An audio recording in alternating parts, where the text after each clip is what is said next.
We now start the first of three international forums, three of the three conversations of ICOMOS International in combination with the ICOMOS Mexican Committee on our World to Mondiacult 2022. ICOMOS Mexican Committee welcomes you as the host country. Those that have registered to this webinar, we remind you that you have interpretation function. You may select the language of your choice at the globe icon in the lower right-hand side of your screen. I am so very pleased to introduce and to give the floor to architect Saul Onofre, Mexican chair of Mexican ICOMOS. He will be moderating and issuing the welcoming address. He will be moderating the International Forum of Policies and Heritage Practices for the Management of Sustainable Future Ideas, Actions of the Past, the Present, and the Future. Dr. Saul Alcántara Onofre is a professor at the Autonomous Metropolitan University of Azcapotzalco campus. He is the chair of the Mexican Culture Seminar, an emeritus member of the Mexican National Architectural Academy, president and chair of Mexican ICOMOS chapter, co-author of 5 books regarding the cultural heritage and over 150 journals regarding the recovery and providing value to the cultural and natural heritage of Mexico. He has been participating in over 30 restoration projects of the cultural heritage and natural heritage. He is a founder, coordinator, and a postgraduate in design, planning, and landscape conservation at the um, Autonomous Metropolitan University of Azcapotzalco.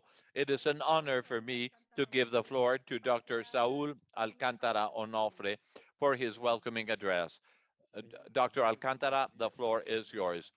Good morning, good afternoon, good evening. For me, it is an honor to welcome our distinguished panel members uh, to Jurema Machado, Juan Luis Isaza, Francesco Bandarin, Carmen Añón, uh, and Emma Luengo, and Monica Luengo, and Olympia Niglio. I welcome all of you to this reflecting table looking our retrospective of the Mondiacult program 2022.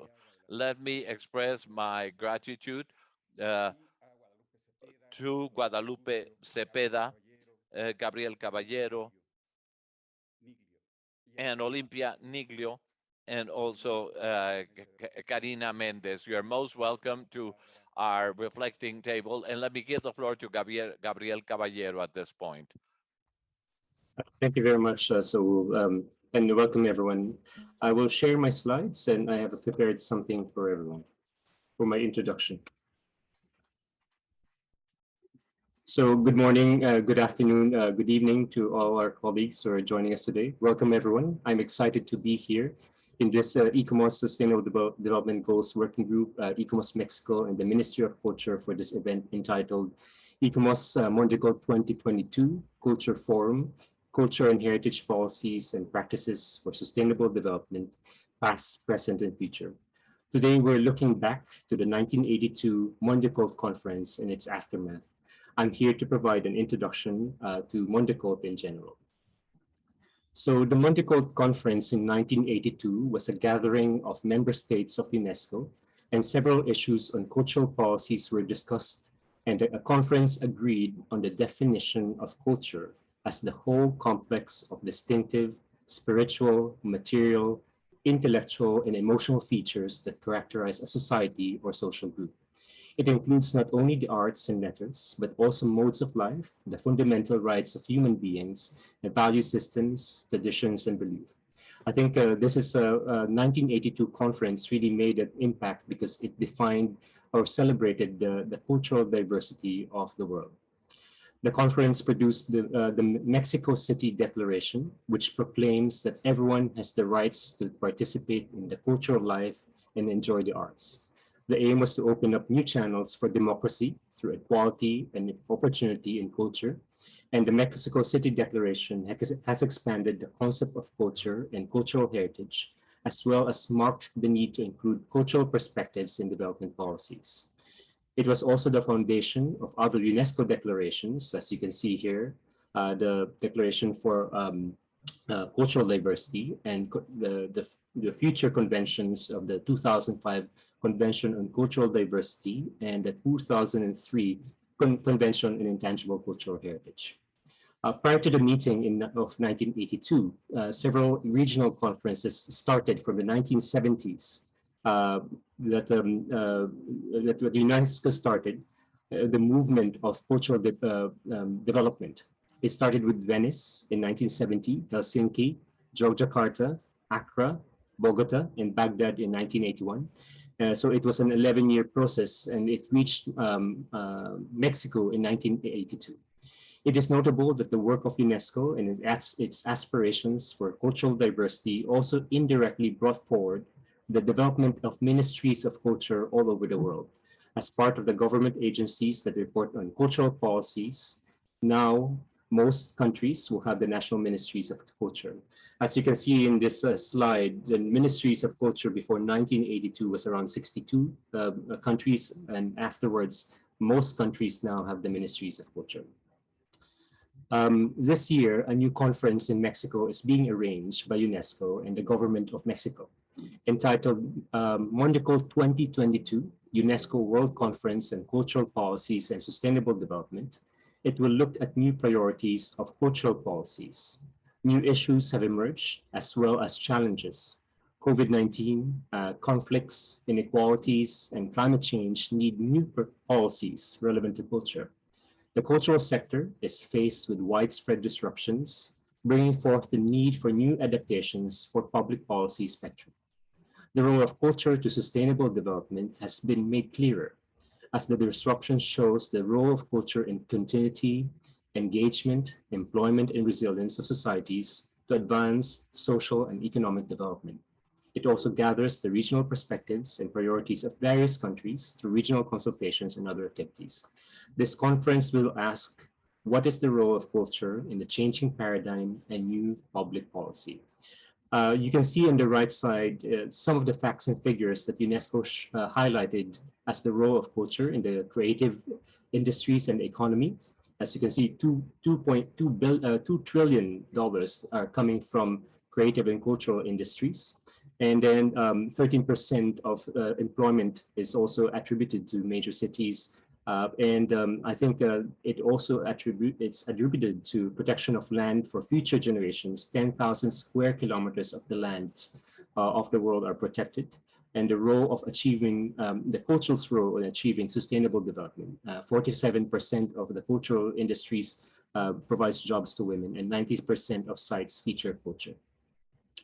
So for the last few months, ICOMOS has been engaging UNESCO member states at the regional consultation at Mondiacult 2022. We believe that these meetings are important as they serve as the foundation of new priorities for UNESCO in the cultural sector on policies that are strongly anchored to sustainable development. ICOMOS was privileged enough to be able to present in the regional consultations that started from Europe and North America, Asia Pacific, African region, Latin America, and the Arab states, and we are also gathering the perspectives of our ICOMOS regions for their priorities for cultural heritage policies. We have also done Resili-Art events, which allow civil society and the public to contribute further to the Mondiacult process. The conversation that we're doing today is a collaboration between ICOMOS, the Sustainable Development Goals Working Group, ICOMOS Mexico, and the Ministry of Culture of Mexico to look at culture and heritage policies and practices for sustainable development. At the backdrop of the Decade of Action for Achieving the Sustainable Development Goals, this first event will look at the critical development of culture and heritage policies inspired by the 1982 conference and 40 years of development of global policies and practices, linking culture and heritage in the sustainable development process. I really wish everyone a very good conversation, and I look forward to our conclusions for later. Thank you very much.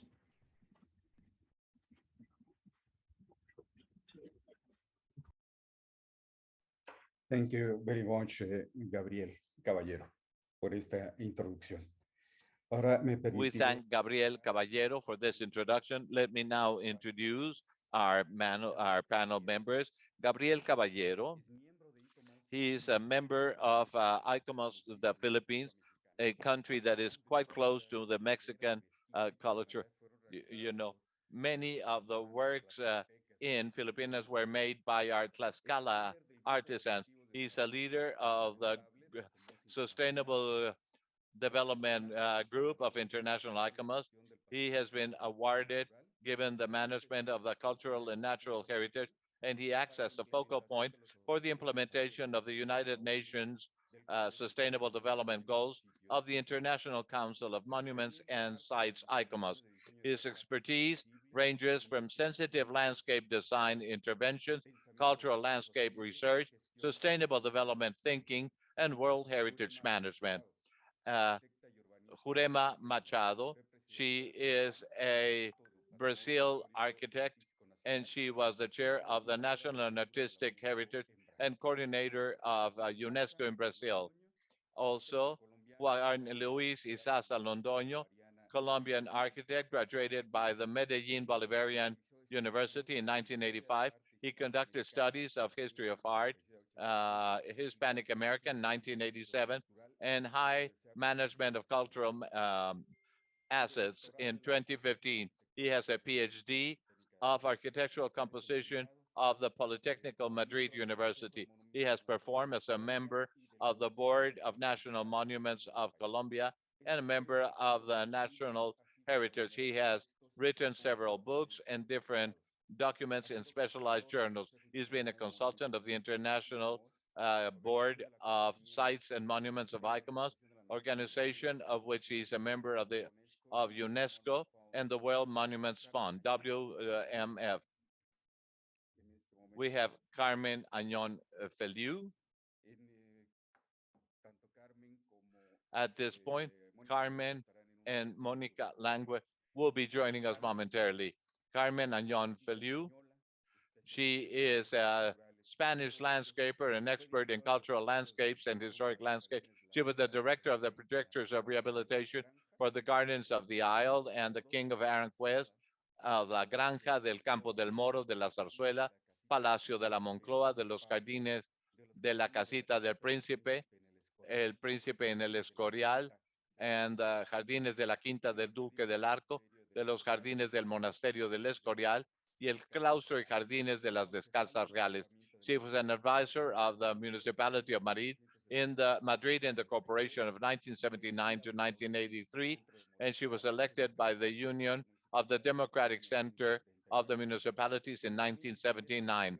In 2017, she was awarded the National recognition for restoration and conservation of cultural goods granted by the Ministry of Education, Culture, and Sports. And she's also been a co-author of the design of landscapes that we have had the first postgraduate study and the only PhD in Latin America. Francesco Bandarin, architect and urbanist, expert in urban conservation from 2000 to 2010. He was the director of cultural heritage of UNESCO. From 2010 to 2018, he was the cultural director of this unit. He is the main advisor of Aga Khan for culture. He has published the urbanistic landscape management of heritage in the urban environment 2012, reconnecting the city, and the focus of the urbanic countryside and the future of the urban landscape 2015, recovering the urban landscape in 2019. And he is now working in the metropolitan heritage. Francisco Lopez Morales, architect from the National Autonomous University in urbanism, also a graduate from Grenoble University. He has created the books Mexican Arquitectura Vernácula, The Color of the Mexican Architecture, Funeral Popular Architecture in Mexico, The Arabic Presence in Latin America, among others. He's an advisory expert in the Committee of Heritage of UNESCO. He has presented posters about architecture and a member of the juries for different contests of international areas in architecture, and a member of the National System of Researchers, CONACYT, and a member of ICOMOS Mexico. Monica Luengo, she is an art historian, architect, landscaper from Spanish, an expert in world heritage. She studied in Madrid by the School of History, Art, and Geography and History of the Complutense University in Madrid. She graduated cum laude with her paper on image and aesthetics of the garden and treaties. She is a member of the honorary committee since 2019 to 2015.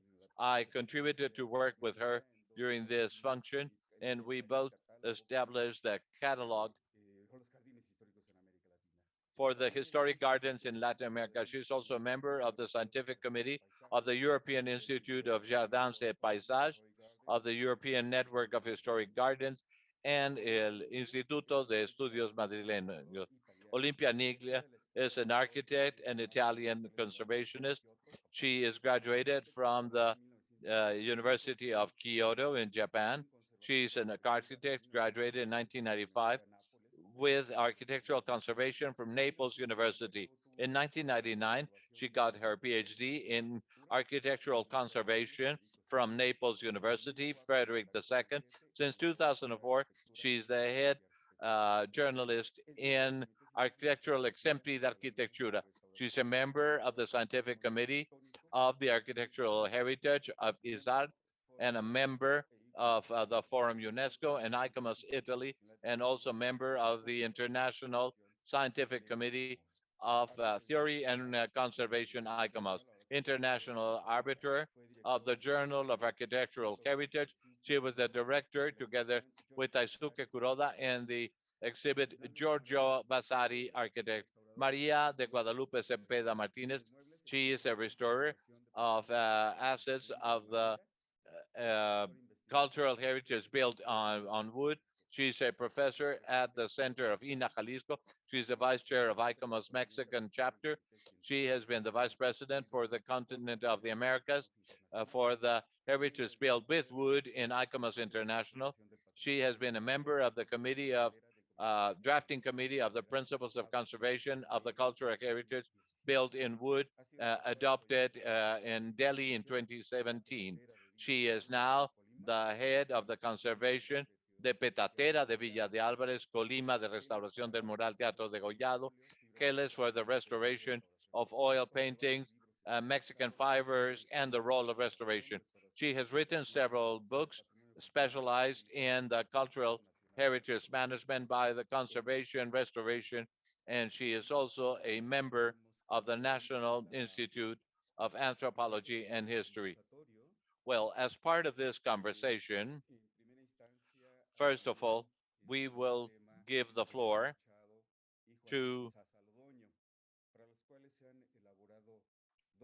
Jurema Machado and Juan Luis Isaza Londoño, and we have two questions for them that I will read for you.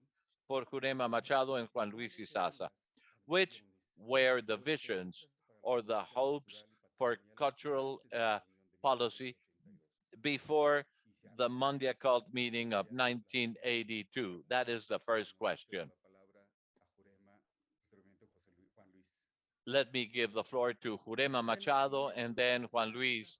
Well, good day, good afternoon. It's a pleasure and an honor, and I am extremely happy to share with you this discussion regarding such an important topic. As a matter of fact, the question has been regarding the relevance of Mondiacult 1982 in regards to the cultural policies that have been developed after this meeting. I believe that it's very difficult to attribute or to give a quick evaluation uh, to something that was quite a specific movement because, of course, things do change constantly, and that's how we start changing ideas until they create new concepts. I believe 1982 was this precise moment, of course. Yes, if I start by the uh, end, but yes, This is a moment that had a strong impact in the UNESCO conventions, international documents regarding World Heritage.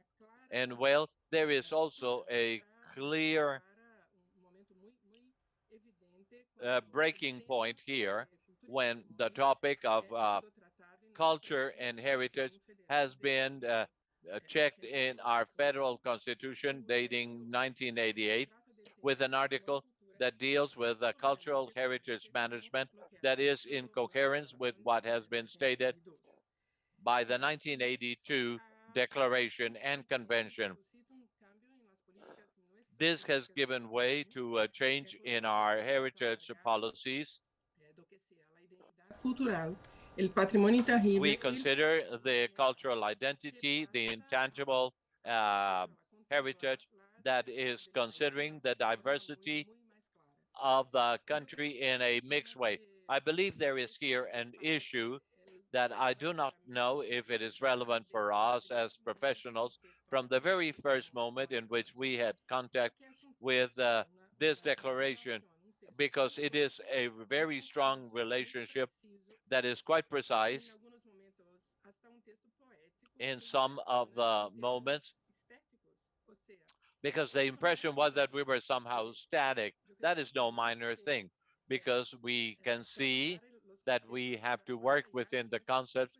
So beyond our specific professional field of work, my belief is that as we will be creating a new document in 2022, then this new document should be allowing us to have such a major communication in regards to what we had in 1982. It's possible that this new document will entail different consequences and relations with the different policies of UNESCO and the different documents created by ICOMOS with the general principles of the identity concept, the development relationship uh, that will come as taken different directions in the general policies of the United Nations in regards to culture and heritage. So this document, uh, there are things that we have not achieved so far, but so we can identify the how to work in the relationship of developmental areas and to have an influence in other areas of action of the public policies. I would like us to come back to this topic by the end of my presentation, if there is any time left, to consider the future document and the challenge that it faces, uh, and Mexico will be facing the organization of the following conference in this area. I will have additional comments afterwards. I don't want to take more of your time. We thank Kurema. Let me welcome our dear friends Carmen Ayon and Monica Luengo, and let me thank you for joining our conversation. Let me give now the floor to Juan Luis Isaza Londoño. Good day, Saul. I thank you so much for allowing me to take the floor. First, let me thank the organizer of this important discussion forum, and basically you, Saul, as the chair of the Mexican chapter, and also Maria Guadalupe Cepeda Martinez as vice chair. And from here, let me also greet Alejandra Frausto, Secretary of Culture of Mexico, and greet all my colleagues and friends that are participating in our conversation today. I've done several readings of this charter, and the first thing I want to say to you is I'm surprised with this charter. I totally agree with what Jurema has expressed. I believe that the charter has an enormous scope. The charter or the document was premonitory in a series of things, and it anticipated to many areas that we have been developing in the different regions and countries. It is not a mere chance that this meeting, 2022, will be held in Mexico, and this 2022 Mondiacult will be taking place in Mexico. First of all, let me highlight Mexico's leadership in all of the areas that have to do with heritage and culture. If it is true that this is a reflection, a meeting that has universal value, it is also anchored in our region of Latin America with a series of issues that I will be presenting from this region of the world that I'm sure are extrapolating to other continents, actors such as Asia Pacific, the Arabic countries, African countries, and the small island states. We are in a scenario in 1982 where there was quite a gap in regards to culture and innovation. All of the institutions of our region in 1982 were still depending of a ministry of culture. We had a series of old legislations, in many cases anachronic.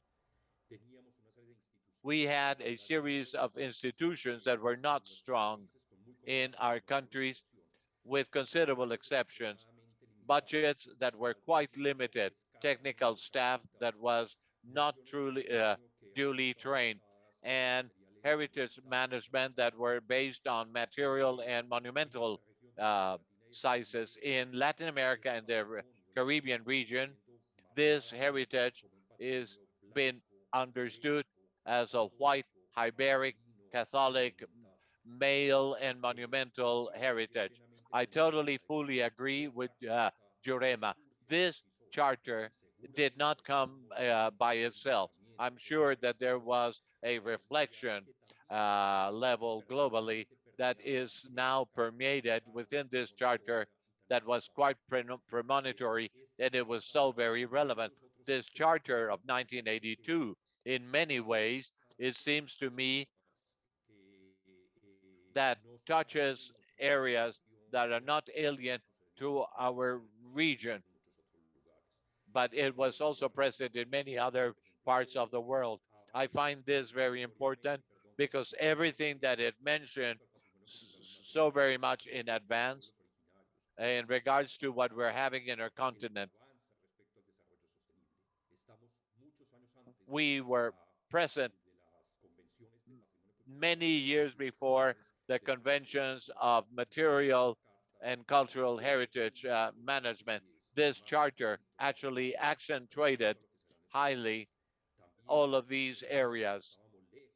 We were afar from having these sustainable goals, but this document of Mondiacult 1982 was aiming clearly to have an impact in a sustainable development, also supported by what has to do with the cultural heritage. And in this regard, I believe that the charter is absolutely present. I think that we should intensify or highlight in a better way certain items or points of our charter. But this is a really surprising document that also joining to what Jurema has shared with us in our region of Latin America and the Caribbean, there has been a considerable change marked among other things and basically by the institutional changes. Guatemala started a constitutional important change. We're still within cycles that are not over. Chile modifying its constitution, and we have had important steps forward in to understand in most of our countries the management of cultural goods. And of course, this has to do with plurinational countries such as Bolivia and Chile. I believe that as a result of these new constitutions, there's been a better perspective of our management of cultural heritage. And this allows us to have a more holistic perspective for this pluri-ethnic and pluricultural rich environment where the presence of Afro-descending and indigenous people has had quite relevance in our future activities and cultural heritage. and their interaction. Basically, but of course, that many years ago we were talking about cultural heritage, not only in Latin America, but all over the world.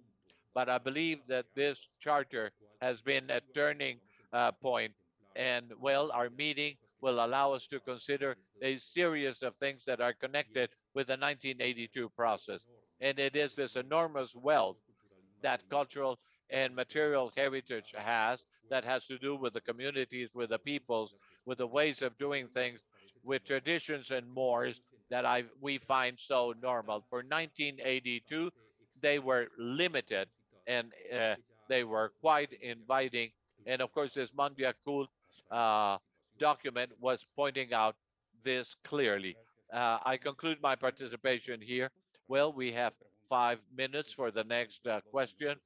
So I will, Jurema, the language in regards to the cultural policies has evolved since Mondiacult 1982.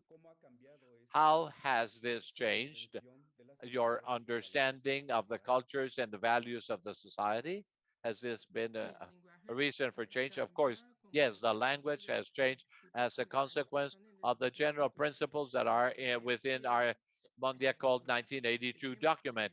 I believe that the main issue here that has been touched by Juan Luis of intangible assets and the cultural evolution is an idea connected with what is traditional in order to a series of expressions that include the possibility of change and the protagonism of the different communities and their involvement. In the same way, the participation in the cultural life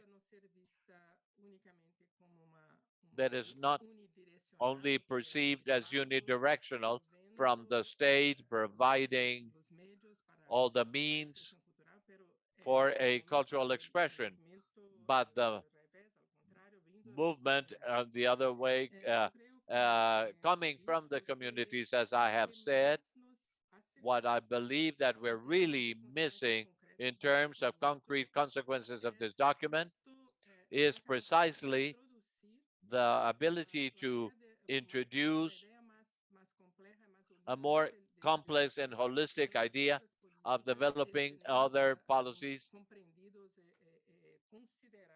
where we have different considerations of cultural issues and creating urban policies and environmental policies. So, in terms of, I don't know if I was clear in my question, but in terms of technology, I believe that it is an immediate reflection of the different concepts. Quite often, we use traditional terminology that were common up to 1982, but by introducing new meanings to uh, issues such as identity, heritage concept, and the value concept. We thank you, Jurema. Juan Luis, the floor is yours now. Yes, Saul, thank you very much for giving me the floor. Now, I believe that more than changing, give me a moment, more than a definite 180-degree shift, I think we have been strengthening our ideas and adapting these ideas. There's no drastic change. There's no shift of 180 degrees in regards to these concepts and statements that the document of 1982 contained. But nevertheless, I believe that it is like a continuous process. It's a way of moving forward that started perhaps within these uh, ICOMOS charters of 1964, the Charter of Venice, the Charter of Athens, how we are moving within this knowledge and deepening this knowledge. I myself also reinforce what Jurema has expressed so clearly. There are new terms and that have given us new lenses to approach the same and old problems. But yet, let me highlight this uh, premonition that the document of 1982 contains. On the other hand, I totally agree with Jurema, where she says that perhaps we've been missing the fact that this cultural heritage policies will be more horizontal, that they will permeate with other series of policies, with urban development, with housing, with infrastructure, with the environment involved, but of course, with life quality, and of course, with creative families. I insist and I believe that this is not a drastic change. It is deepening into a greater analysis and conceptualization in regards to these statements that the Charter contained in 1982. We thank you so much, Juan Luis, and well, Olympia will be sharing her conclusions. Now, our next topic will be addressed with Carmen Añón, and I'm so proud to have with us Carmen Añón. Uh, I'm very thrilled to have Carmen Añón with us, and also Francesco Bandarin. The 20th century cannot be understood in regards to the cultural heritage management without Francesco Bandarin. Mondiacult 1982 is remembered as a global forum for the cultural policies development. Now, in this reflecting table, looking in Heinz side, do you think that this is still present? Well, I'm very thrilled to see so many good old friends, and I will spend days interacting with you. Um, I believe that, as a matter of fact, Mondiacult was in itself a document that was and that anticipated and has been of use for us for many years. That means that if the society changes, the world changes, and of course, if we need, we could call an updating of this document to the current needs. So yes, without having giving a real valid approach to all of the premises expressed in Mondiacult 1982, by considering that all of us, we should do what is a utopia, another document that could be acting almost 40 years later, which at the moment that we have evolved at the speed that we are evolving right now with all of the new uh, IT industries, it is a utopia because now over 10 years later, it's almost impossible to foresee what will happening. So let us be sensitive to our old ways. I mean, we've done quite well so far. And now by considering about the future and thinking in the future, I would say, well, first of all, everything that we have here is absolutely valid and it may keep on helping us. So we should not leave behind at all the premises and statements that are established in Mondiacult 1982. So why are we supporting our defense for the heritage? Which are the pillars that support good policies of heritage conservation? For me, there are three pillars that could be, for example, if I look at the document that you have sent to us and that I have it right by my side and that is easy to consult, in the first page of the document, we mention once the word site, and within the same first page, we mention place.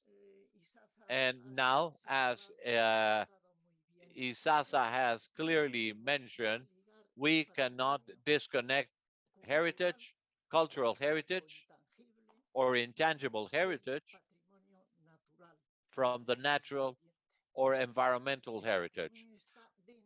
Heritage is within, is immersed, coexisting. They are indivisible. Nowadays, we cannot get away from this unity, from this deep intimacy among the sense of heritage, the sense of nature, the sense of the environment in its infinite varieties and differences, from the very small garden up to the environment in all its diversity and scope. That is the first point. Now, something that I wish not to let go in this moment because it is so very present, but at the same time, I believe that it's also intrinsic in regards to the future of heritage, which is peace. I'm not talking about peace in Ukraine.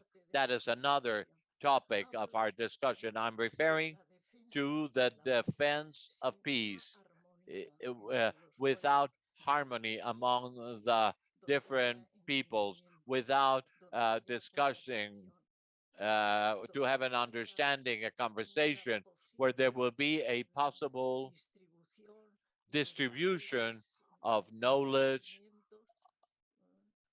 and know-how with but unless we have peace, we cannot defend our heritage.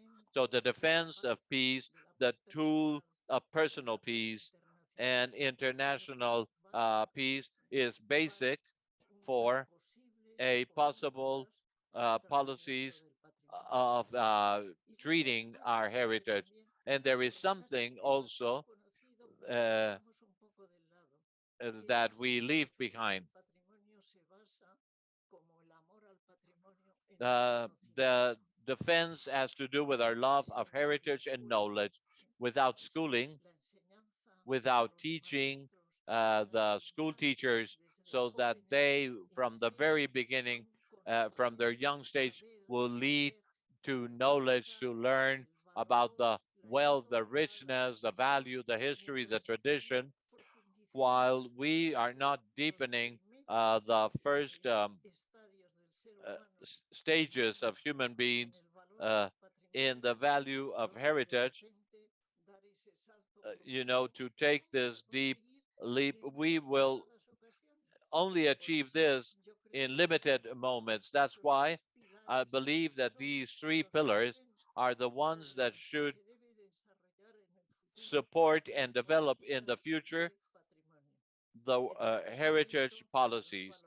This is understanding of handcrafts or artisan values, how to learn how to restore good handcrafts, the knowledge, the deep knowledge of history.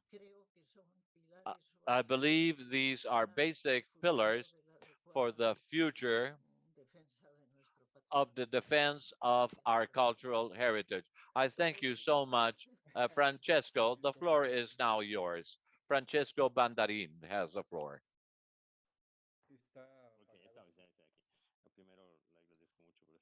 Well, I th- I am so pleased to meet with all of my friends. I'm really thrilled to see my friends. I haven't seen you in a long time, and I hope I'll get to see you very soon. Well, listen, in the world of culture and heritage, there are conferences that take place every year. Others take place every 2 years, others every 5 years, others every 10 years, others every 20 years, such as Habitat. This one takes place every 40 years.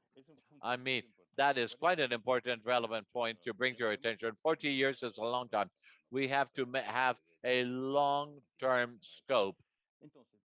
So then, first of all, we have to see whatever happened 40 years before.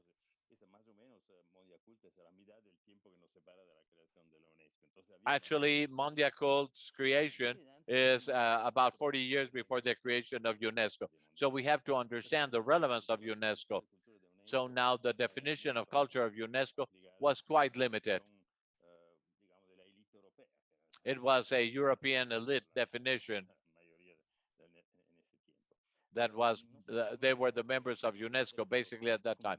I don't know if the basic uh, text, which is a program that was created for UNESCO by Junior Axler, an English biologist, and he wrote a text that you can download. UNESCO, its purpose and philosophy. It is a fantastic document because it has the vision of the situation, culturally speaking, and the cultural situation of that time. Within this document, we have everything. Now, this document was not adopted by the Assembly General, and I don't think that Axler was not really someone who that UNESCO was very fond of, but he left a cultural heritage, actually. But but he- but he wasn't really uh, liked in major conferences. Now, Axel's definition was looking at culture such as arts and writings, and UNESCO was involved with arts and documents and writings for many years and decades. And well, that was culture for them. Now, heritage came up later. We don't even have the World Heritage in the first document. It came up later, given a demand of different demands, given international campaigns from Egypt, given the interest of the member states, because heritage was obviously very important even before culture. You know, the studies of antiquities started at the Renaissance times. So then, little by little, UNESCO organized these two domains, you know, arts and letters on the one side and heritage on the other side. And also the management of the cultural sector had two departments, one for arts and letters, and the other one was in charge of managing the cultural heritage. But it was a top-down vision, actually. This had to do with heritage, management, archaeology, and the protection of cultural heritage, and the other institutions, such as libraries, artistic expressions, for disseminating culture. So this is when we had, for example, the World Heritage Convention of 1972. So Mondiacult was the precise moment of a general reflection regarding this vision. And it was a vision top down and to open up this vision to other elements that I find to be quite at the center of discussions. Diversity, cultural diversity was at the center of our discussion, and sustainable development. This is quite clear. And I share this with my colleagues because it actually talks about what we are working with. Because in our cultural management, we're working with development. So this is how we created two different paths.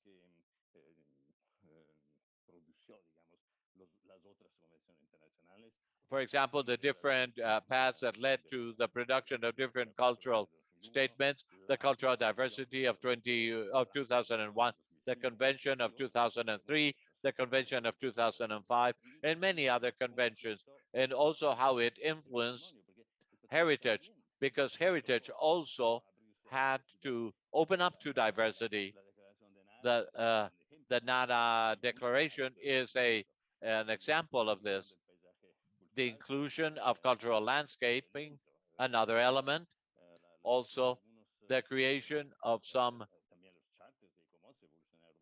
uh, charters that have developed by looking at the societies. The Charter of Burray is a clear example of this. And then we have done, in these 40 years, we have gone through a very important path as a result of Mondiacult 1982. Now, after Mondiacult, we have the report of Pérez de Cuellar that is a pillar regarding cultural diversity, the Stockholm Conference of 2008 regarding culture and heritage, and the World Bank in 2009. And afterwards, the major work regarding the SDGs, which is the current topic, with cultural heritage being a part of the major uh, SDGs. And I think we have to mention the Habitat Conference of 2016, that is an important moment of culture as a part of all of this discussion. So there are two cornerstones of Mondiacult because heritage and development have grown. The topic that will be interesting in the future to analyze and how this is translated into the current discourse. What will be the Mondiacult 2022 message? It's 40 years, and we have to look at the next 40 years and the goals and the topics that have been expressed, if we will achieve them or not. And I have many concerns about Juan Luis has talked about many steps forward into more democratic management of culture. But if this is taking place all over the world, I'm not so certain. I wonder if culture is becoming so democratic all over the world. Veo muchos regresos, ¿no? I see many steps back in many parts of the world. Also, the development of culture, cultural heritage is not so clear. So we need to have an honest discourse of what is truly happening with sustainable growth and development. Because basically, growth and development is more a lip service, and it's not so much real culture. I mean, we're dealing more with trade. So I think that we have to look at Mondiacult 2022. What is going to be the message of 2022? What is going to be the contribution of Mondiacult 2022? Well, that's what I wanted to share with you. Thank you so much. We thank you, Francesco. The next question is the term immaterial heritage was used officially during the Mondiacult 1982 meeting for the first time. How has this focus of culture changed so far? Let me give the floor now to Carmen. I think that the immaterial heritage is a topic that is so very complex in itself as a term that we cannot accept a single definition that will cover all the complexity of this area, because immaterial heritage really, I wouldn't dare to define it. I mean, because if I should be able to give a definition, I have no idea. There are so many definitions up to this very moment that cover the cultural diversity, and to say that we are uh, considering the diversity of cultures is not to be in within the reality, because this is such an enormous diversity in itself that we cannot define it within a document. I personally believe that what is interesting, if we want to move forward and always moving forward, however much we try and wish to have it at the international level, it will have a focalization in different countries.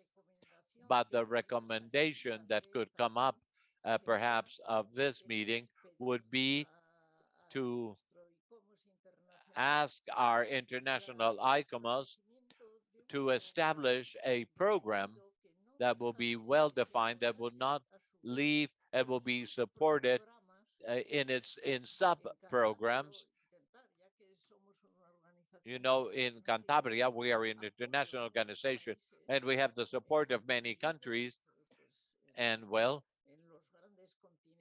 and if we see the different regions and continents and cultural regions in the world, and if we divide this, they could establish their own sub programs and update them in the discussion, in the knowledge, the understanding, the dissemination, the outreach of these cultural values without having years go by in which we need to establish different charters, but by acting and acting. So there will have a more direct involvement of the national ICOMOS chapters in major groups and subgroups, and the request of a program that will give origin to sub activities. And I think that we have to go from the what is programmatic, what is uh, overarching to the small area. Because let me say that I had not had time to think about this, but this is my perspective, and I haven't had a chance to read how well you had prepared all this. So particularly, let me express this. But let me say to you, but programs that for years will go, let's say, like one by month in such a site, in such a city, in such a region, and with different publications. I mean, more activity. And in ICOMOS, we are my feeling is that we are falling asleep in our laurels with the major charters that are wonderful and excellent documents of reference. And I mean, they're useful, to bring them up in every speech. And I mean, we look quite well. And it seems that we have been considering all of this, but it's not enough. I believe that here we must act, react, and act within the school, within the town, within the cities, and to achieve through this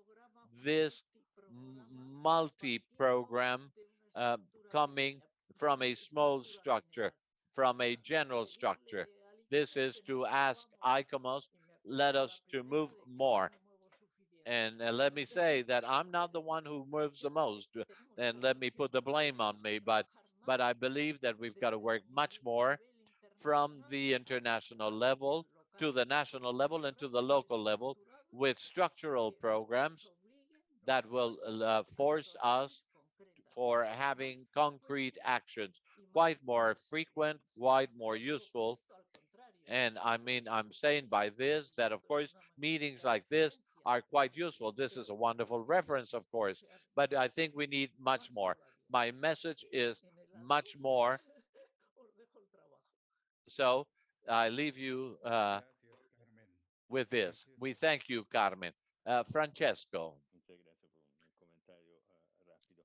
Yo no soy a muy quick feliz, los comment. españoles son muy contentos de este término sin material, I'm pero me not parece so algo pleased with this ridículo, immaterial term, but I believe it is a muy category, of ridículo course. que I don't understand quite well why we use this patrimonio term material tiene and muchos why elementos the inmateriales. material heritage has many elements to Entonces be perceived as we see it. tenemos que So aceptarlo, sometimes we have to accept what we have tenemos la within the vamos a world. usarlo, pero mejor So, well, let's have try to use it in the best possible way. ser reformulada. But I believe it's an idea that calls También for el a fomento y re-identification.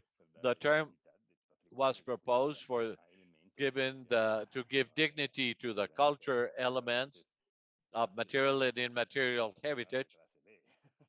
I mean, it was like a B class heritage. I mean, it had to do with the heritage of the people, things such as folklore. I hate this word. Fortunately, the intangible heritage has changed as part of the global heritage. This is very important. Y también nos And ha also, empujado mucha reflexión sobre las relaciones entre we are moving forward in regards to the relationship clásico, un poco fijo, regarding the classic sense of heritage, cultural, monumentos y todo eso, cultural heritage, y monuments, fundamentales, and the communities. fundamental. That is a critical issue La here. relación entre The patrimonio relationship among cultural, the excesiva, heritage and the society that's extraído quite de las often comunidades is lost culturales y when the heritage is otros extracted from the society, and that is the subject of other nobles, discussions or other interests that, of course, are noble interests, but sometimes it's the least noble interest when we extract a cultural heritage and it upsets the environment. I believe that, therefore, this should be the core element, the focal point of our discussion in Mondiacult 2022, the relationship between culture and heritage the society in all of its forms, not only communities, not only in groups or cities that are highly articulated, but this relationship is critical to give new life to heritage. If we don't invest in this connection, the heritage is going to be more commercial and it will lose its its function and its role within society. I see many dangers in this in the world in the life of World Heritage that is highly state owned, and I see it how major industries in the world are carrying out heritage, and they are serious dangers because because they're quite afar from the major and main goals, and we may lose future generations. So that is really part of the objectives of Mondiacult 2022. What is the role of future generations in regards to their interaction with heritage? They are core for the future if we're speaking about long-term perspectives in Mondiacult 2022. Well, let me thank all of you. Now we have our next topic. We will approach this topic with Francisco Lopez Morales and Monica Luengo. And the question here is, have we developed several conventions and charters as a direct result of the 1982 Mondiacult meeting? Have you had the expected uh, scope, and where do you believe we have not been sufficient? Let me give the floor now to Monica Luengo. Well, good afternoon. I'm here uh, in a close company. Well, of course, now when I see you on the screen, it's a wonderful thing. Well, let me appreciate that 40 years have gone by and we have these wonderful technologies that allow us to be all here together. But it's also a pity that these new technologies are not allowing us to be physically together, which I think we all miss that. But nevertheless, let me express my gratitude for this invitation and for this opportunity in order to reflect in regards to these 40 years that culture has had. Now, when we talked about new documents and new conventions and new international documents, uh, I was considering the sustainable development and the roadmap that we have now in the 2030 agenda and the SDGs. Why culture is not a part of this? Why in 40 years we have not achieved that culture will be this fourth pillar for development? Why are we insisting today that Mondiacult 1982 and the document is still present? I mean, it's just so updated, and I wonder if anything has changed. Of course, we know that we have cultural diversity, in material heritage. And of course, there are many other areas that have changed. But Francesco, when we talk about heritage, I believe that heritage in all of the documents of the SDGs, I think it's mentioned only once. I'm not sure if it is up once, only once in the 17 goals. I think it is 11.4 that it is mentioned only once. And I brought here uh, this document only when we talked about doubling our efforts to protect and safeguard the cultural and natural heritage of the world. Even though UNESCO states that culture is the core and cross-cutting element of sustainable growth, what is true here is that cultural rights, the heritage, diversity, and creativity of which Mondiacult 1982 was referring to haven't developed uh, duly. We're all here celebrating that we will hold Mondiacult once again 40 years later, but unfortunately, We have not reached what we expected 40 years ago. And it is not that we haven't had a recognition of the relevance of culture, indigenous cultures, and native peoples' culture have been recognized, that we haven't used culture as a leveler to reduce gender inequality. So culture should truly be this fourth pillar, together with the economic impacts, the social impacts, and environmental impacts. And culture is the maximum expression of where human beings have managed to express themselves, being in science, arts, uh, writing, sculpture. That is heritage. And how we have achieved and conceived this in 40 years.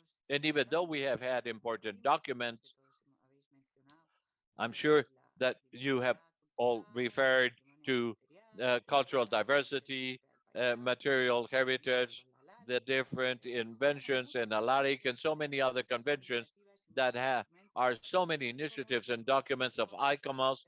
There are so many other documents and international bodies involved, but we should consider if the situation has truly changed, where we have culture nowadays.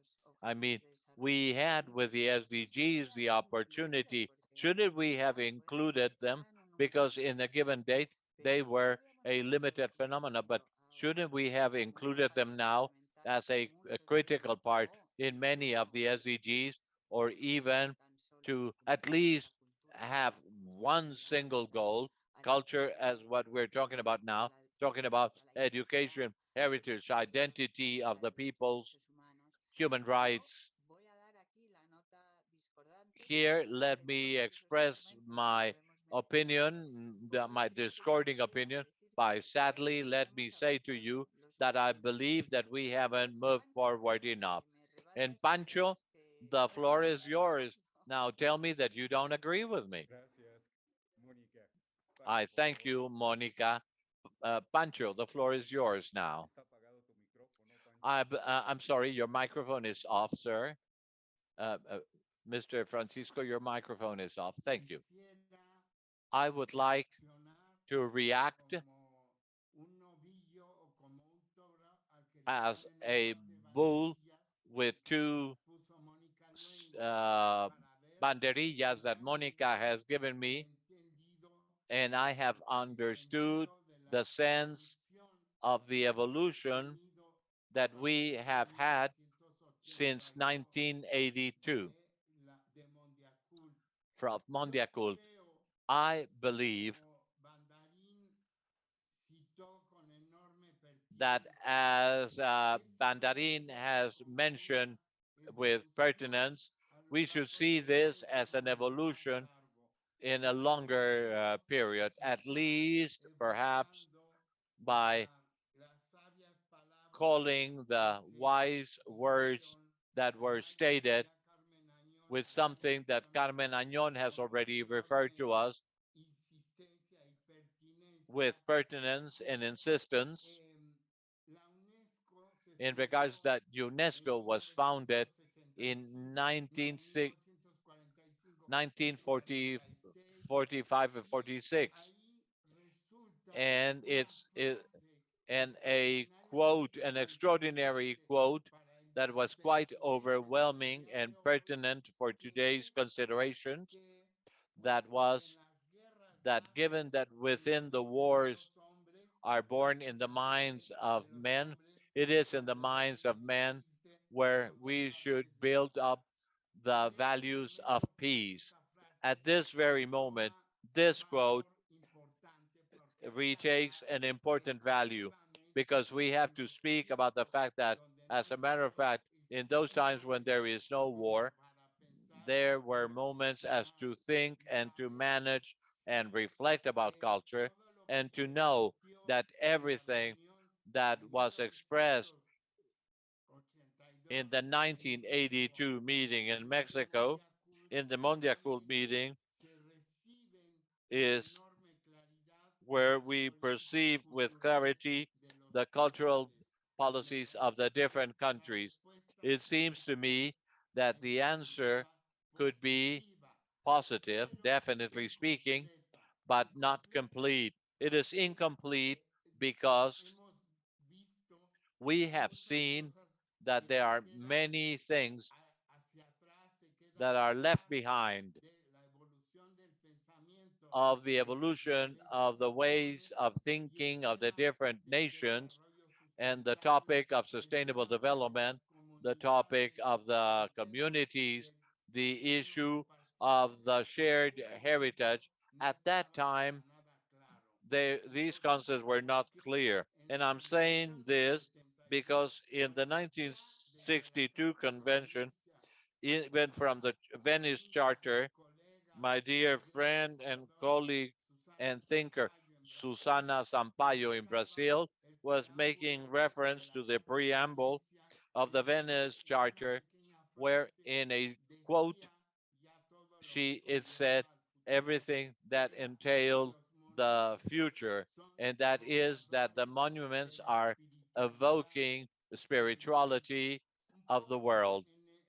And by making a summary of this, where the spiritual part of the monuments is indicating to us that we had to develop this immaterial uh, heritage from tangible heritage.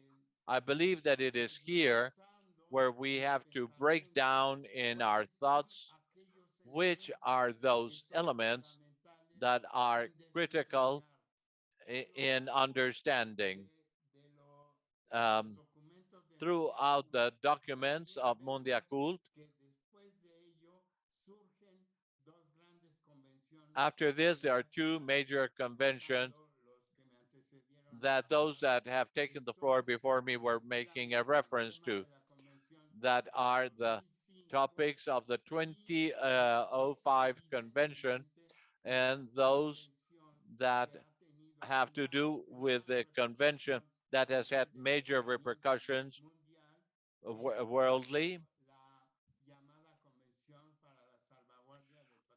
which is the Convention for the Immaterial Safeguarding Heritage.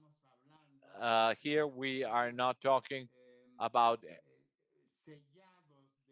sealed heritage or living heritage or material heritage, but we are talking here of the living heritage where what we are safeguarding will not leave us without protection, but it's a permanent action to be able to understand this whole process that is also translated in what is natural.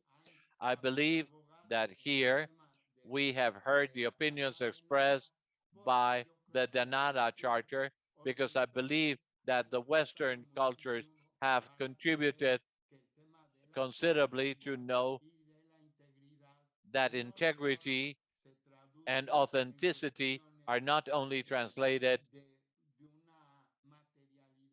in a material, overwhelming concept, but within the Naras Charter, we are making reference to the fact of the need of understanding that we're also talking about living heritage, where the topics such as actions and reproduction of different actions can be also understood within the concepts of integrity and authenticity of culture.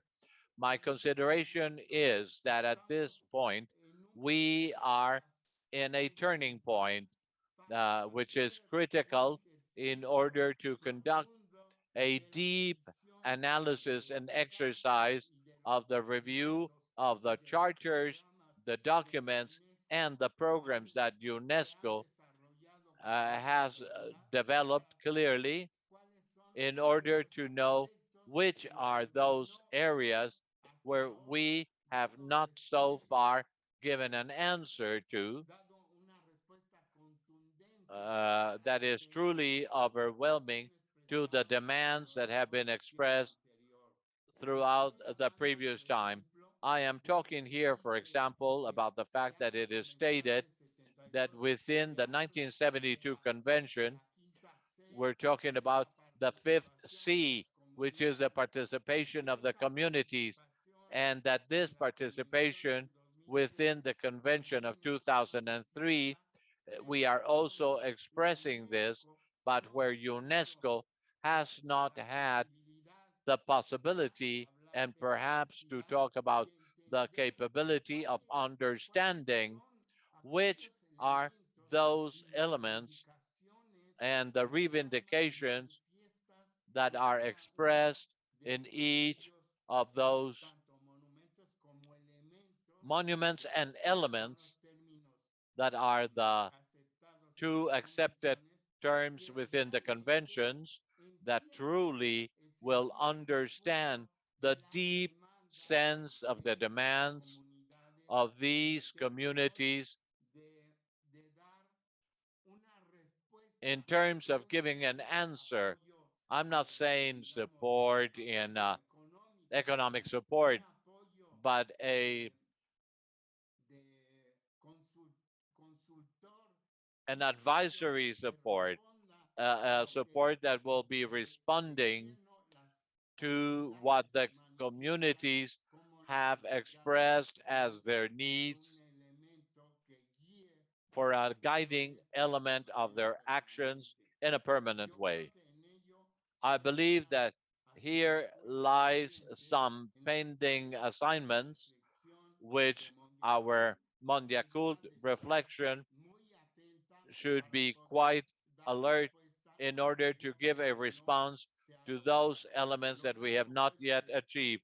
I may say the very same, and we had some problems in referring to the topic of the cultural landscapes and all of these elements that have been uh, presented throughout the past 40 years, and that we have to see how far these limitations are or their boundaries, or which are the priorities in the different actions of the future. And we have the obligation at least to give them some guiding lines and also point them out as a guideline for whomever will be liable and having the responsibility of setting the roadmaps uh, and how at the level of the society they will have a relevance, but also at the level of the government officials, they have to be considering all of those elements that tend to modify or perhaps also to break away with the values with the risk of being fully recognized globally. I do not know if I have made myself clear fully, but within the environment, there is a lot of opportunities and anticipations. Now, also based in what Francesco Bandanin has just mentioned in regards to the topic regarding that there are many areas that regretfully they're not yet within our field and our scope, such as social political issues that are distracting, at the very least, the attention from what is really basic. And I'm referring to very concrete issues that we should have to give an answer, at least at the level of what we have to do. I am considering, for example, the enormous, and I'm sure that this is quite clear for Saul, that the enormous wearing down that is expressed in the cultural landscaping of Xochimilco. What is the clear answer that we're going to give ourselves as a society if the government officials, in this given case, the local or regional officials, are not accompanying us in this ruling, in this verdict? There are so many things over the table. Now, another element that I find to be critical is that of encouraging the horizontal dialogue among those categories that are sharing common problems. I believe that this is another element that remains pending. And in the case of course, of the conventions, the topic of being consequent with an aspiration that is repeated constantly in each of the conclusions of the meetings of the different committees and their conclusions is dialogue and articulating in the different areas that will enable to act in parallel. My belief is that it is very important also that since we are celebrating 40 years of Mondiacult 1982, but also in very few months we will be celebrating 50 years of the convention that has been the the one that has been the most ratified convention of UNESCO, which is the Convention of 1972, in which we bring together two uh, concepts regarding heritage, maybe even three, the definitions, the natural, the cultural, and the hybrid or mixed conventions. So we are at that moment of forcing ourselves not only to celebrate what we have done. Of course, we have to celebrate, but more so, we have to have a joint reflection that will enable us to start disentangling all of those elements that are absolutely critical to overcome the problems. I personally believe, and I am preparing, or we are preparing a document for this, but the main premise here is to have conduct a self criticism and a critical um, critic of what is it we've done, what is it we have not we've done wrong, and in which direction we should be tracing a new path with a positive vision. I will leave my reflection this far. Pancho, we thank you so much. We have a few minutes. Monica, since 1982, culture and heritage have been from being a government issue, and they have now under the control of the state control and the private sphere. Do you think this is an outcome of the changes of political policies for culture that Mondiacult had, or is this a public promotion of change? Perdón. Bueno, yo como estoy hoy polemizando, os estoy Well, since I am creating this discussion, I'm giving you all of these points of controversy estoy muy for de acuerdo a discussion. I en don't que se fully empieza agree a in crear regards to modelos the de fact that we have had abandono, digamos, this gubernamental governmental hacia ir más abandonment hacia la and esfera that we privada. have gone Yo more creo to que the había private más sector. iniciativas Yes, I privadas que believe han we have more demostrado que private han venido sector a initiatives unirse that have a las come to join gubernamentales, the incluso governmental a las initiatives and internacionales. even international No perspectives. pienso en But absoluto que well, I don't que haya believe habido that we un have had se haya ido minimizando el papel minimizing de the las role of administraciones, the por así major decirlo. Es más, administrations. caso I believe particular sería that an exemplary UNESCO y case la here Convención is de Patrimonio UNESCO Mundial ha ido and the dando Global más Convention importancia en estos during últimos 40 años. these past Por tanto, 40 por eso lo years. digo desde Mondiacult. Por tanto, no creo que haya habido So therefore, I una believe that minimización we have not de la minimized the situación. role, the Al official contrario, role, creo but que ha all sido the opposite. I un believe incentivo it para has been muchas an otras incentive iniciativas for privadas. many other Voy a private poner sector el caso, initiatives. Let volvemos me share with al you, eje cultural, porque sí we creo go que back to the hablando en cultural presente landscape, y volviendo a lo que decía Carmen al principio, esta unión de cultura y but as naturaleza Carmen was es saying, in this precisamente union la of que culture and forma nature, base de which la is the one that is at the convención de foundation of the patrimonio natural y Convention cultural of the y Natural and que Cultural Heritage of sigue siendo 1972. fallida Now, esta unfortunately, convención this y option que has si es been que a además va a failing one. un It is mandato true de that given the Francisco's mandate, there was an attempt of a global convention of landscaping that has somehow failed, but this is a landscape where we have to consider the major two lines of the UNESCO program that has to do with the natural and global heritage and biodiversity. And to understand biodiversity beyond the word of culture, I find it difficult to continue with this division. Everything is united. And well, if we have the diversity of cultures together with this and the intangible heritage declaration, I think that this has acted as an encouragement for many other small conventions at the regional level, like the Lali convention, the landscaping, and other major initiatives, such as we should remember that the first Pope Francisco, the first encyclic, being Catholic or not, but this is a document directed to 2 billion people, and it is dedicated to caring of the common household.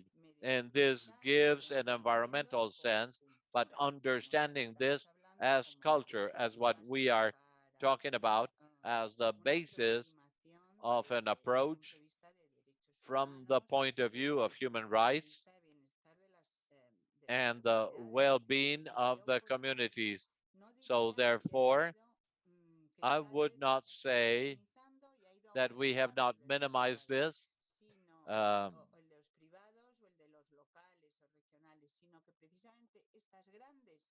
but these major initiatives, failed initiatives or non-failed initiatives, as the global landscaping convention, but it helps that many regions have become aware of this problem. So then I am not in full agreement with the fact that we have been directing this only to a global framework, but on the contrary, it has helped as a promotion, as an engine, as a promoter of other initiatives that we can say at a lower scale, but not less important. And now I open up the floor for Pancho again. So he will come in as a bull. Pancho, the floor is yours. ¿Está apagado tu micrófono, Pancho? Your microphone is turned off, Pancho.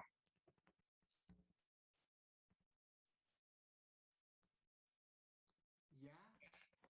Can you hear me? Sí. Yes. Claro, no. Yo insisto en que Well, I'd like to ahora emphasize the fact that precisamente en un right parteaguas now we're at a parting of waters, verdaderamente importante and it's a como very para important llegar moment y poder reunirnos. in order to be able Esta to reunión que se anuncia en meet septiembre and have this para new la meeting in reflexión September y para la to conmemoración review del and commemorate aniversario de the Mondiacult. 40th anniversary of Mondiacult. I Momento think para it's a hacer great moment reflexión to y reflect profundidad en dos. deeply. Primero, yo entiendo Firstly, economía I tres actores.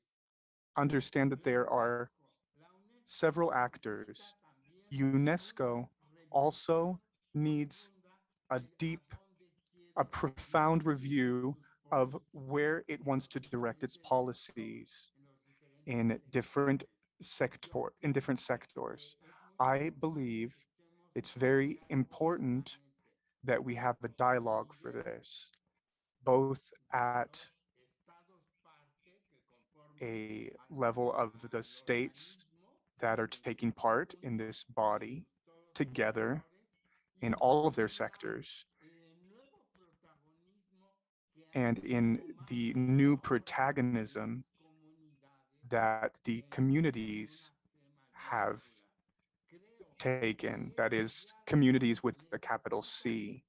I ponerse believe unas reglas claras we para need to set saber some a clear dónde rules podemos to know establecer ese diálogo how we can trabajando establish this dialogue.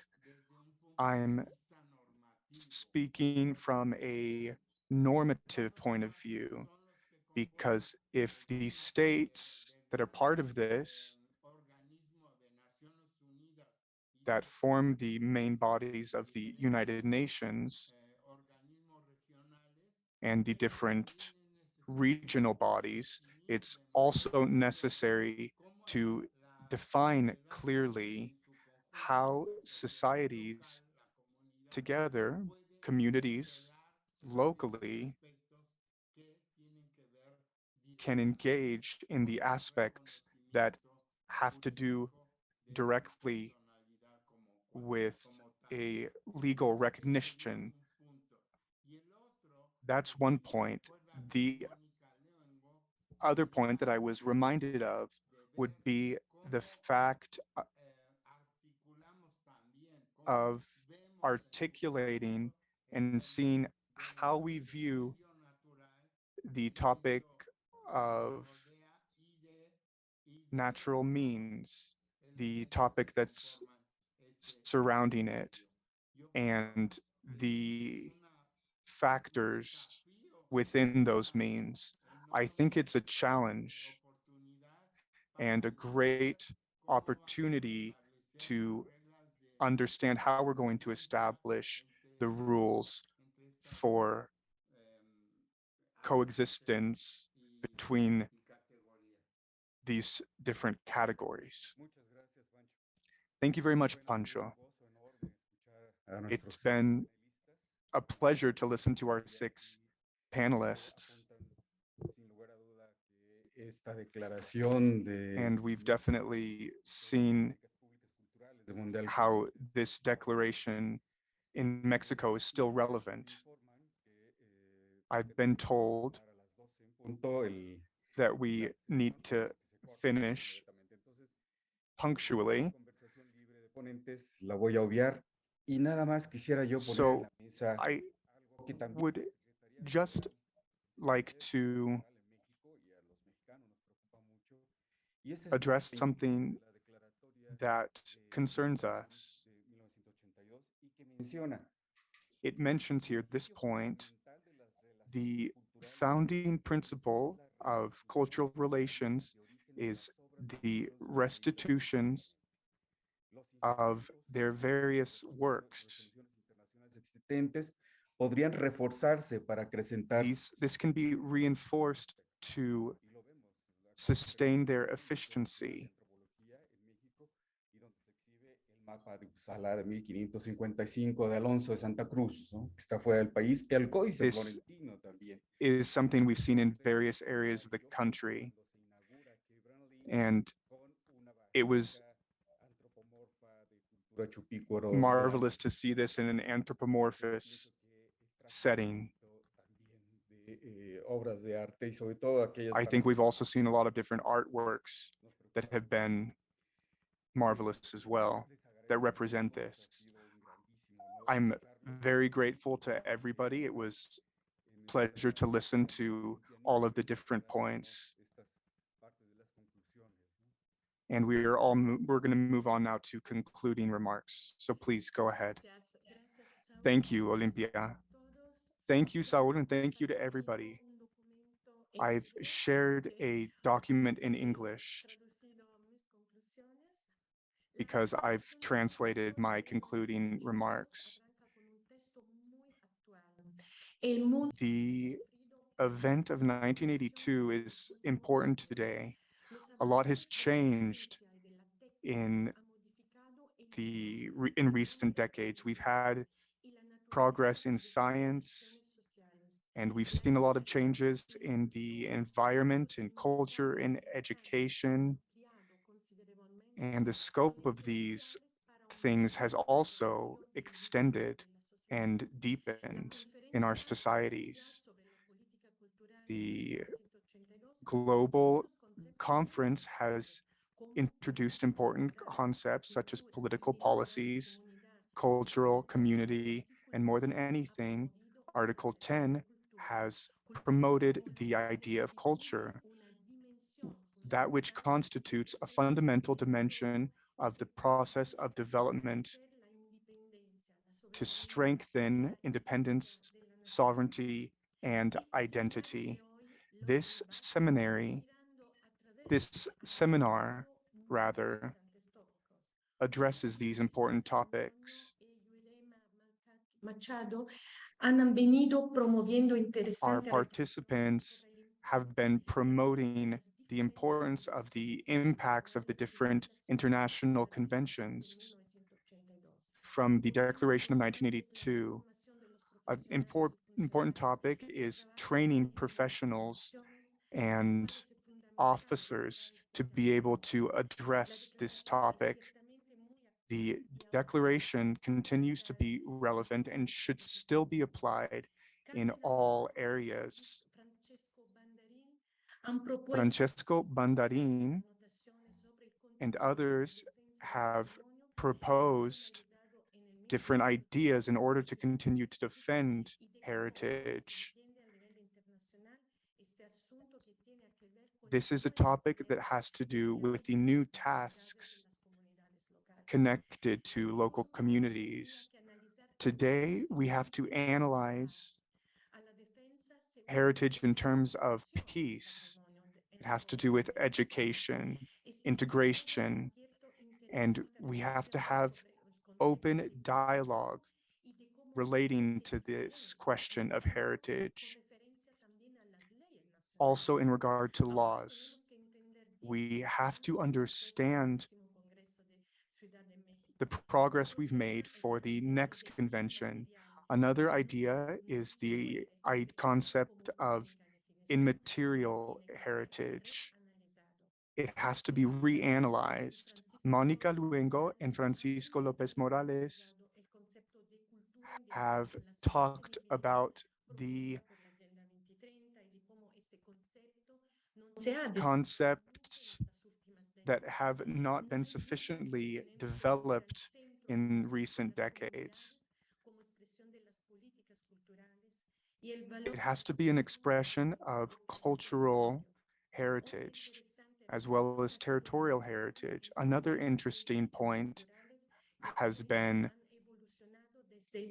cultural policies that have been developed since 1982 and how this language has favored the conversations surrounding values, national values, and heritage values.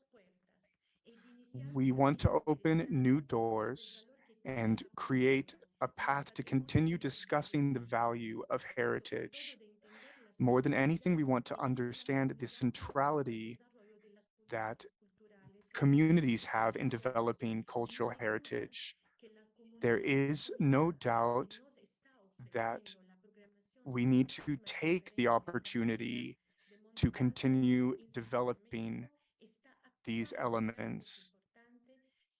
We are continuing to act and develop a more holistic and active perspective to address these sustainable development goals according to the 2030 agenda. I'd especially like to thank the speakers and everyone who will be hosting us at our next date.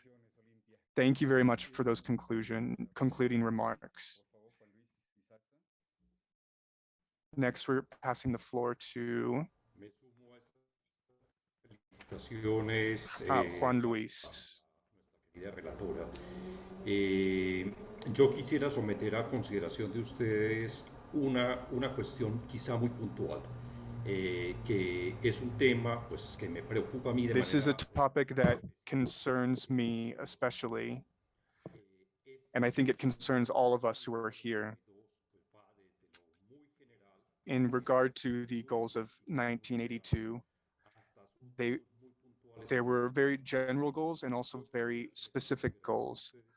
I'd like to make a recommendation regarding the attention that countries, governments, NGOs, and universities pay to the issue of management in regard to traditional artisanry and other topics that we've talked about today.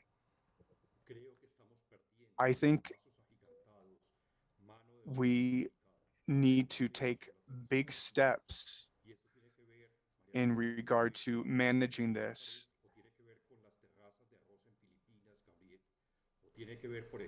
It has to do, for example, with the preservation of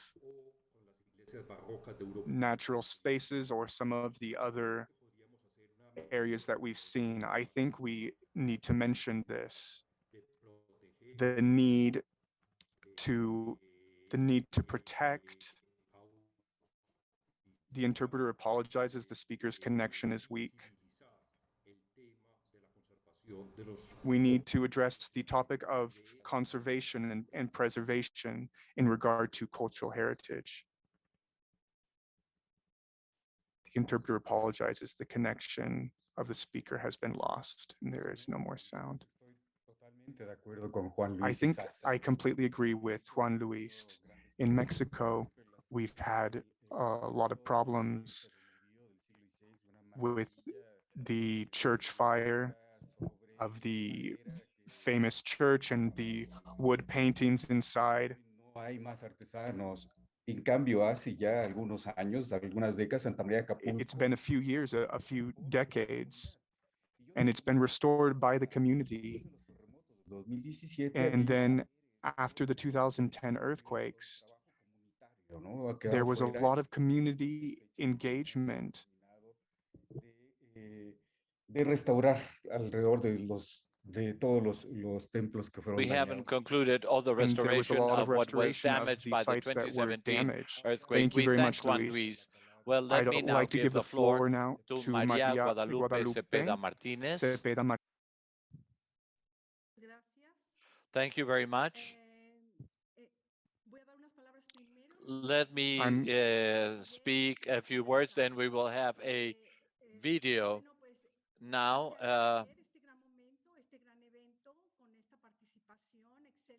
let me thank the participation of the expert panel members. Also, let me express my gratitude to those that were present in the 1982 conversation. I think it is a true recognition for your participation in 1982. We have to recognize that thanks to the work and the reflections that took place then, it is possible now to set the important bridges in order to welcome the legacy of our cultural heritage with full integrity. Let me also express my gratitude to all of the panel members that have set their important bridges in their participation today in the understanding of the concept and the experience that are directed to the new generations. So we certainly honor uh, all of those persons that were attending to that Mondiacult 1982 that took place here in Mexico City. Now we have a short video clip. Thank you very much.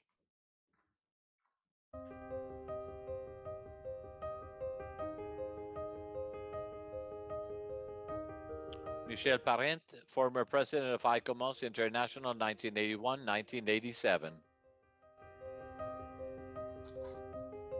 Jorge Alberto Manrique Castañeda, former chair of ICOMOS from Mexico, 1980-1988.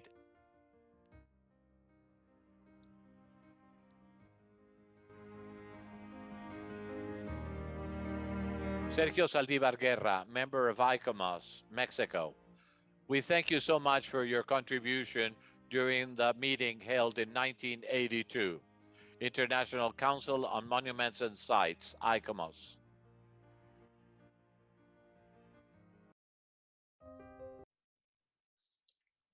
Es todo, Saúl, gracias. Saúl, thank you very much. We thank you, Guadalupe. Let me thank all the Jóvenes en Patrimonio for their support. Well, let me just give now the floor to Gabriel Caballero for his closing remarks. Gabriel, the floor is yours. Thank you, Saul, and thank you, everyone. I think it was a very enriching conversation. I've been paying attention through the translated language, and it is very good to hear it from with the support of the government of Mexico and the cultural department. I just wanted to highlight a couple of things before we leave and share a little bit more what will happen in the future. I heard a lot of interventions, and I do agree in many of the provocations, particularly Monica's and Carmen has provided really good points, and everyone else. For us, I think as members of civil society, as people who are doing it as our passion, I think we need to really strengthen that voice.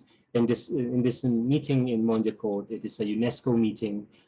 Civil society is going to be involved, but it is the voices of our, let's say, UNESCO colleagues in the government that will be pushing forward. But we need to be active and really push our agenda that cultural policies require actors like us to shift and create that mindset that culture and heritage policies are anchored to people, to the ground. I think we need to do more, as Carmen has said. ICOMOS is there has been a lot of documentation in terms of let's say charters, but we also need to look at reflections. As we were Pancho was saying that we need to reflect on things that have happened in the past, but also in order to create new ideas, we need to synthesize that and move forward with new ideas that are also based on actions on the ground. I was reminded by the regional conversations that happened for Mondiacult when Juan Luis provided his intervention, which is our Vice President Leonardo Castriota got the ICOMOS presidents and various colleagues from the Latin American region. And one of the things that was highlighted in that intervention was the rights of indigenous peoples and embracing diversity in the region.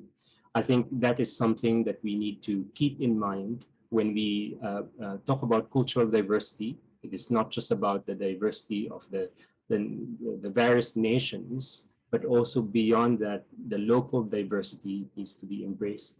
And this is also part of that intervention that ICOMOS provided for the Latin American region. One highlight that we also need to think about is what put people together in 1982 was the danger of homogenizing cultures, which is everyone was becoming one and the same because of the same, let's say, news that we see, same information. And right now, 40 years after, we have the internet that also creates one type of culture. And how do we create a diversified culture in this time of technology, and we are all converging into one type of globalized culture? I think we need to think about that and push for the diversity among us. And regional perspectives are quite important. So I'll just share a little bit of what will happen after this. So let me share my slide. So as I mentioned in the beginning, this is one of 3 events that we're doing. The first event is looking back, which we did today. Another event will happen in July, which is a topic that is looking forward, the future of heritage policy and the SDGs. And we are calling upon our emerging professionals from ICOMOS to think with us and think of what is potential ideas for the future. And I think the chair of Heritage Futures will also be joining us, and of course ICOMOS Mexico and the Cultural Department of Mexico as well. And we will all converge in September in the Mondiacult conference, and there will be a 2-day workshop that will be happening. And I do hope that some of you or many of you who are here can also be there with everyone. It is meant to be on the 26th, if everyone can come in the 25th, but we will give more information about this. And we want to see a place there in Mexico, which is the Chinampas, which is a cultural landscape, which is testing the real situation where the heritage, cultural landscapes, and sustainability comes together.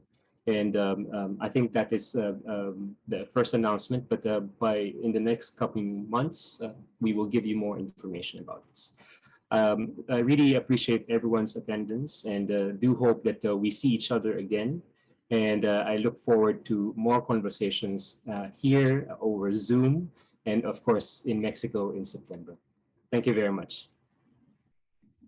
Thank you so much, Gabriel, por esta relatoría y sobre todo las actividades que vienen, que están extraordinarias. We thank you so much for sharing the future activities that are really wonderful. And let me now give my gratitude to Alejandra Frausto, the Federal Minister of Culture in Mexico, and also Adriana Cariaga can share our greetings. We thank Carmen Añón, Francesco Bandari, Francisco López Morales, Pancho López, Olimpia Niglio, Mónica Luengo, Jurema Machado, Juan Luis Izaza, Carmen Añón, and all the colleagues in Mexico, and also Maria Guadalupe and Karina. It's been a wonderful, I'm so pleased and joyful to see you. And let me just take advantage of this moment of expressing to Carmen Añón my gratitude for all our students that have been graduated through your catalog. And I'm sure that this decalogue will give us so much more. I certainly appreciate your contribution, Madam Añón. And well, I wish all of you a wonderful day, a wonderful afternoon, a wonderful week, and we shall meet again in July. And I thank you so much. And if you are so kind as to switch your cams on, and I can take a family photo.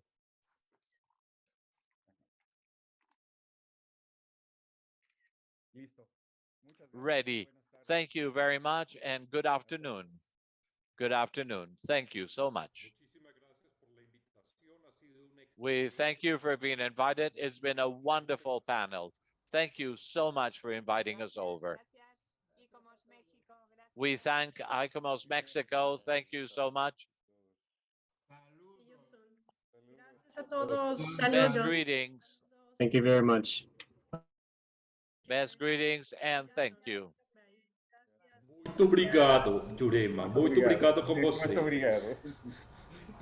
We thank you, Jurema. We thank you so much.